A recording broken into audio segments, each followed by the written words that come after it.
NgoLwesihlanu olwedlule, inhlangano yamatekisi isakhile eKangala yamisa ukusebenza kwamatekisi eBronkhortspruit ngoba ikhala ngabamabhasi akwa-PUTCO ngokubathathela amakhasimende abo njengoba sebethatha abantu nalapho bengavunyelwe khona.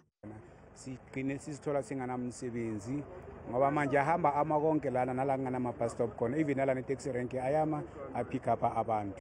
Abamabhasi akwa-PUTCO bathi ngokwezivumelwano abanazo nomnyango wezokuthutha bavumelekile ukulayisha lapho abamakhumbi bethi abavunyelwe ukulayisha khona.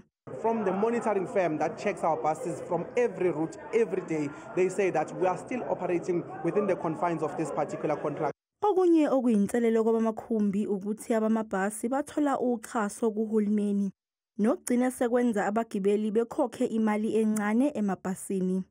How would you compete with a giant if a person is being subsidized and you're not being subsidized? He's cutting prices, say, from 20 rand to 11 rand, and we're charging 20 rand.